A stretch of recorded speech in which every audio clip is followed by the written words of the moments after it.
Hi everybody. People have asked me because I've been doing one or two shadows tutorial guitar lessons, whatever you want to call them. People have asked for the theme for young lovers, which I thought was a good idea. So I've learnt to play theme for young lovers, and I'm going to play it for you now, and then I'm going to show you how I went about doing it, recording it. So I hope you get something out of this. Keep watching, keep listening. You never know, I'm always coming up with something or other to put up on YouTube, and I hope you like this one. Quite a nice one to play. Fairly straightforward if you're starting out or you're coming along nicely on the guitar. I think you'll find this will be quite a good one for you. The backing track is UB Hank one I've used, but Gora Tankering on his site has got one there that you can probably download if you want to play along with this tune. So best of luck, and I'll catch up with you later. Bye for now.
So we're going to start on the tune of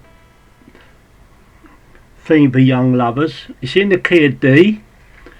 The first note you're going to start on is going to be the D note, which is up here on the 10th fret on the first string, and you're going to run down like this.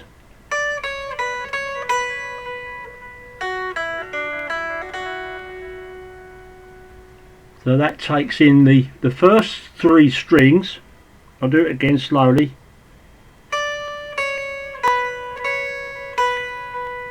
First string, second string, third string,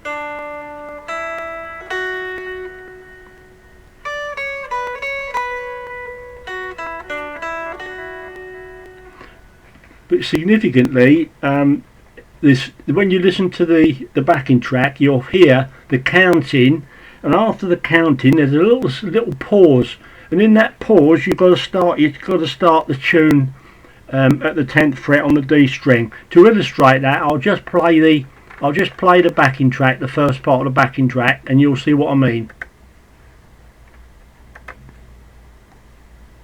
Here's the count.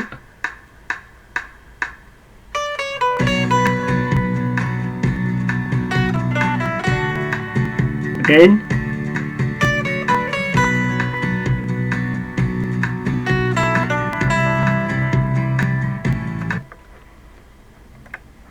So that's the first part. You've got to be careful that when that count is, you've got to use that count in, because you need to come right in on the pause, because it's then straight into the song. Okay, so that's the first part, opening riff.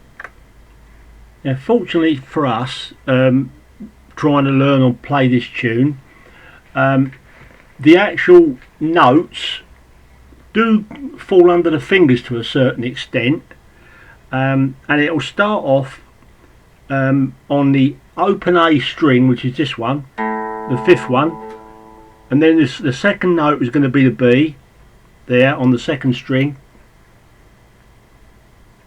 on the fifth string. So it goes like this.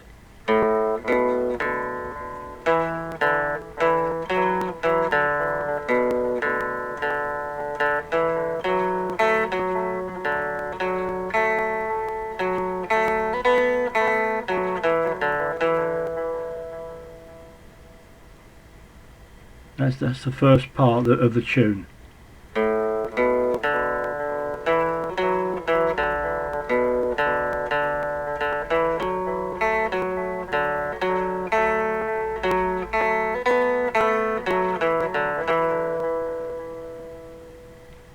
Okay, so that's the first part. So that's all in the first or the second, third and fourth frets there, and you can more or less just without removing your hand too much, get those notes in there with your first three fingers, and you shouldn't have too much trouble with that. Try and get the tab. Gordon Tankring's got the tab on there. You can download the tab off of him.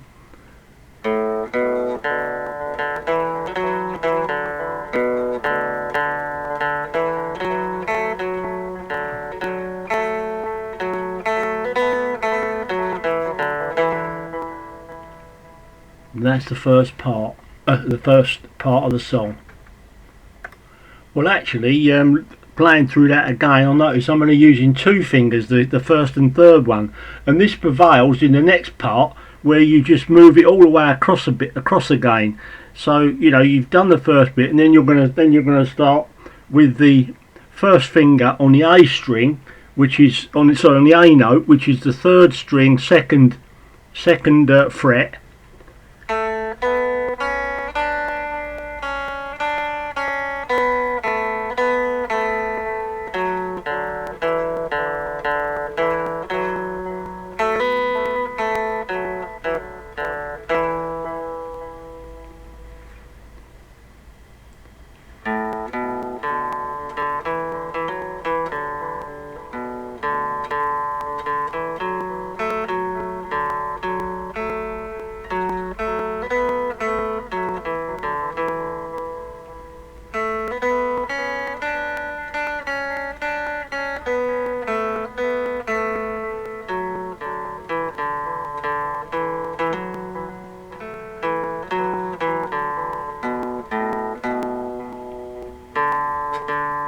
Finishing up on that fourth string, which is open, and that is the whole of the bit. Now all of that we've played with two fingers on the second, third and the fourth fret. So I don't think it could be a lot better than that, because all you've got to do is make sure you've got keep the open notes in there. The open notes there. I'll just go through up to that point again. Open note. Another open note.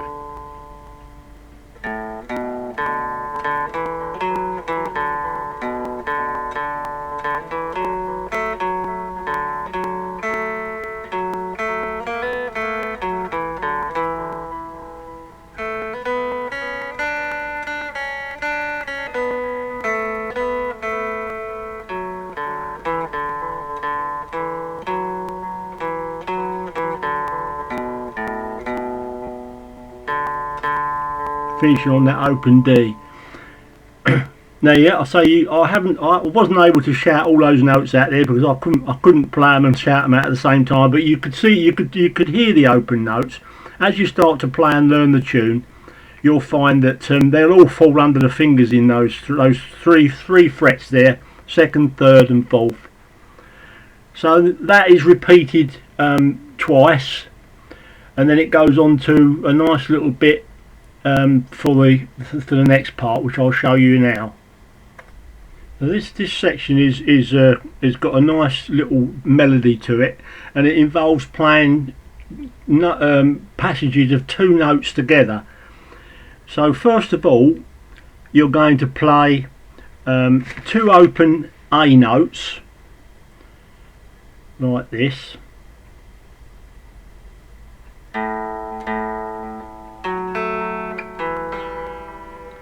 Two open A notes on the 5th string,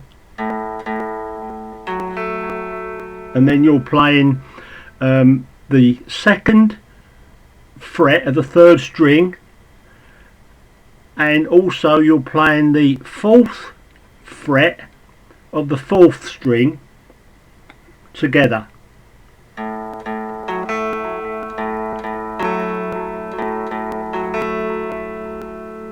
That's the first part, and then when you've done that, you go,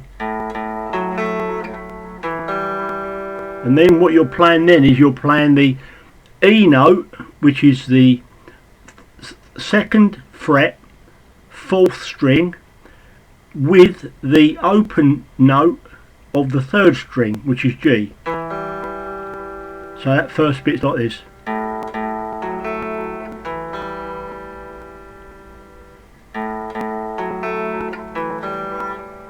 And then you'll play the open A again, and then you're going to move down to another double stop, or another stop, which is going to be the 3rd string, 4th fret, and the 5th fret on the D string. So you're doing this.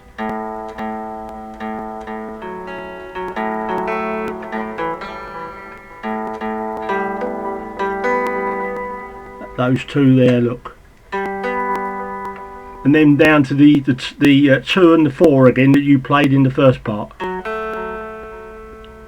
So I'll do that again. It might be a bit confusing, that. Sorry.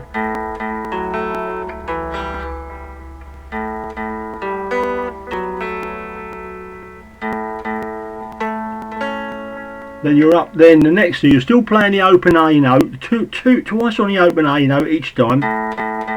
Now you're up on the 6th and 7th fret of the 3rd and 4th string,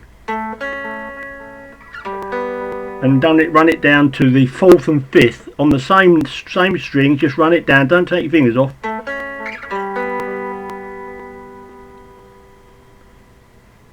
Right, like that. So I'll do that again. There's one more bit after this. I'll just do it again. Oh, don't do that twice. Don't do it that way round.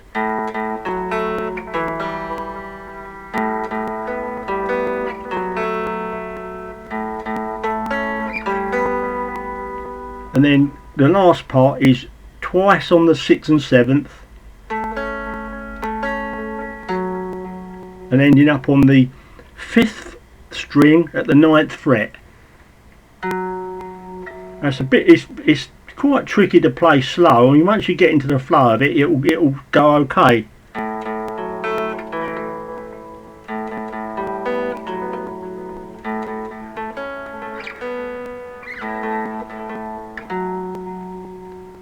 And that's that middle bit. It's quite. That might take a bit of doing and try getting that off, because you're playing. You've got to remember you're playing an open A each time, and then you're following it with two stop notes.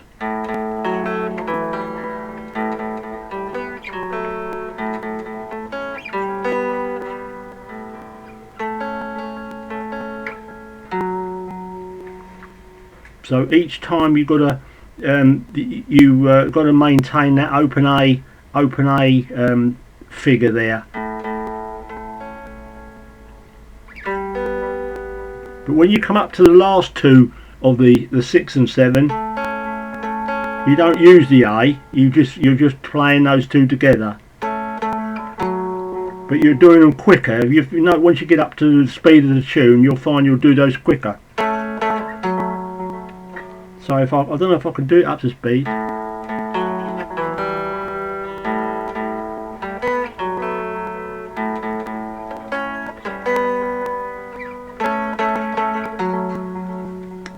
And that is that part. Quite a tricky passage. That bit might take a bit getting off.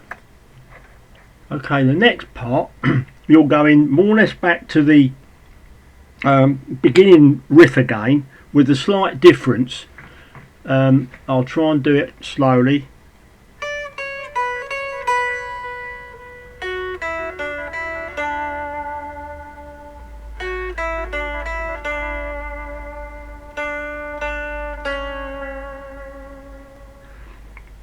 Now the only the difference between the first bit is that you bring that D note in on the 3rd string at the 7th fret. I'll just do that again. It's the same bit to start with, for the opening riff's the same. And you do this in the first one. That's the first bit you do on the first opening bit, but you don't do it this time round, you do it like this.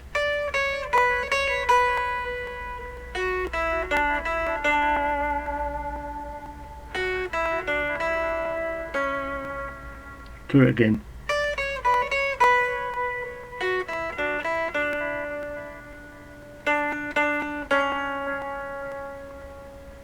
On those D's, and then to the C sharp.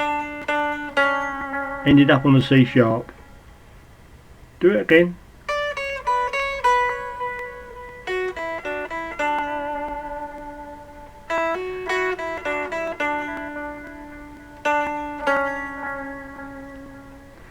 So that's that bit you've put in there.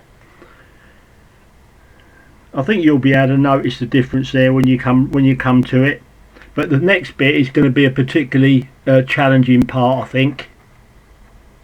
Right, so when you're playing this tune, if you've got your guitar plugged into your amplifier or whatever, and you're playing this tune, I've used quite a bit of delay on the actual lead guitar, because now that I'm coming up to this bit I'm going to show you now, we're playing deadened notes, or muted notes as they're called, which involves putting your hand, your heel of your hand, over those strings as they come across the bridge.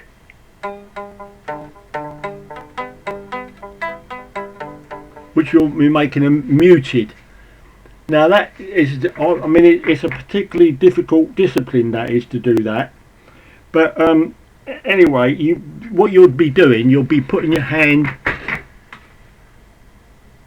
like that. So you won't be able to hold the tremolo bar. You have to keep the tremolo bar out of the way for this bit.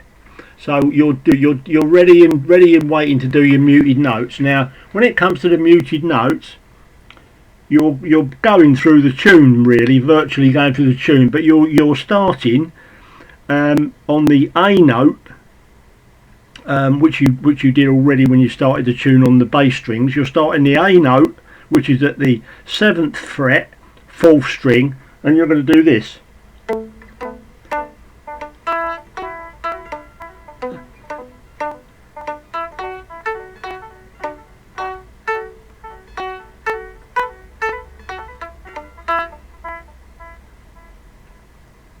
Like that.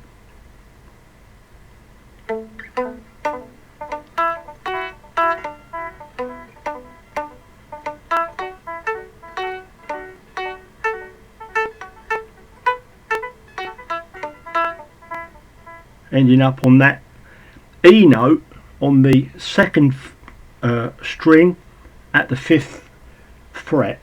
The thing is that if you listen to the way Hank does it, I was particularly interested in his live performance that he put on in the final tour, whereas he had quite a heavy echo come in at that point, Not sure where that come from, but the thing is that anyway, the way we've got to do it is we've got to incorporate the echo right from the start. And if you've got quite a strong or heavy delay on that part, once you deaden the strings, you will find it will reverberate and it will give you that nice deadened sound.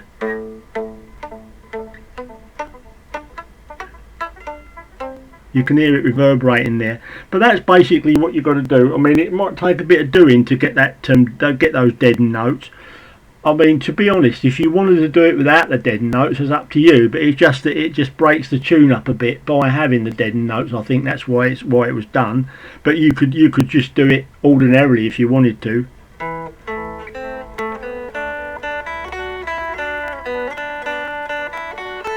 Etc. It wouldn't matter. It's completely up to the individual. So leave that up to you. But what I will say is, I haven't mentioned up to yet, is that the whammy bar is sort of held all the way through this tune, and it's up to you really to wherever you think you want to do a little bit of a dip. Is up to you.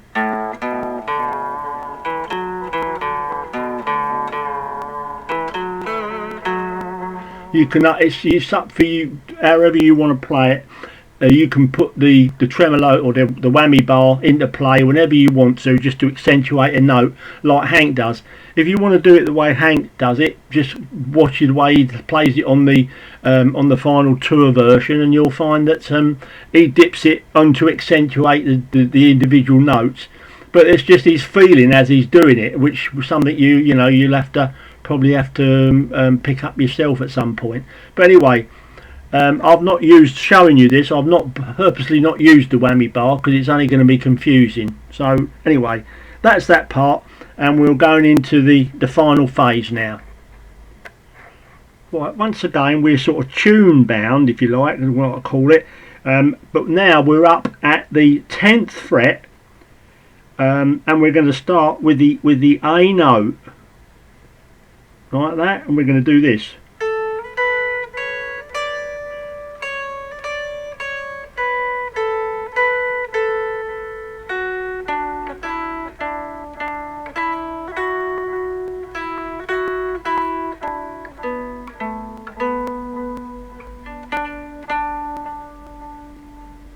Right, it's quite a big passage that is.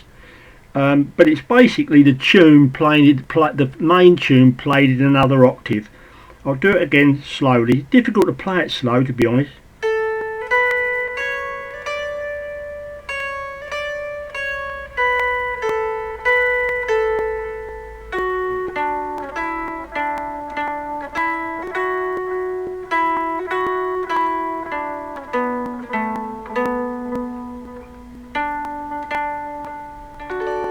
Right, it's all round that D chord, which is the 10th, 11th and 12th frets. But you haven't got to move much. It's just the fact that you're encompassing all the strings. Well, all the first 5 strings. You're playing notes on each one of those.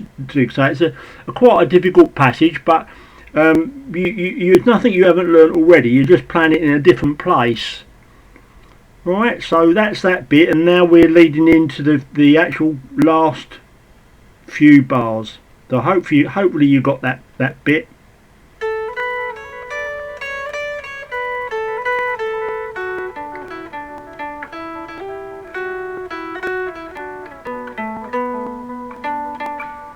That's that part.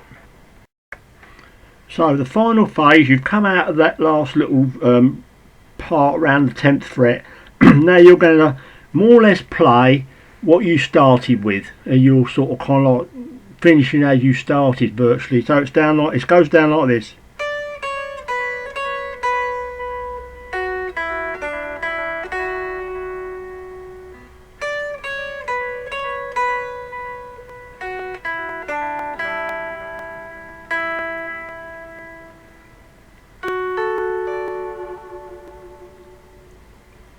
I'll do that again, just because it's just that the last couple of little notes on that E note there, on that E at the fifth fret on the 2nd string.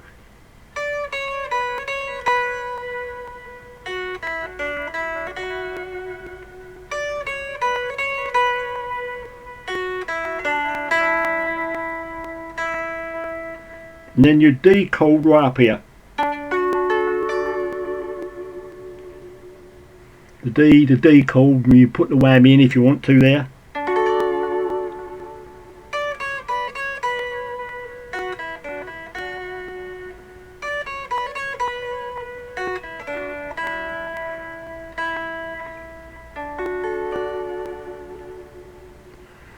And that is Theme for Young Lovers.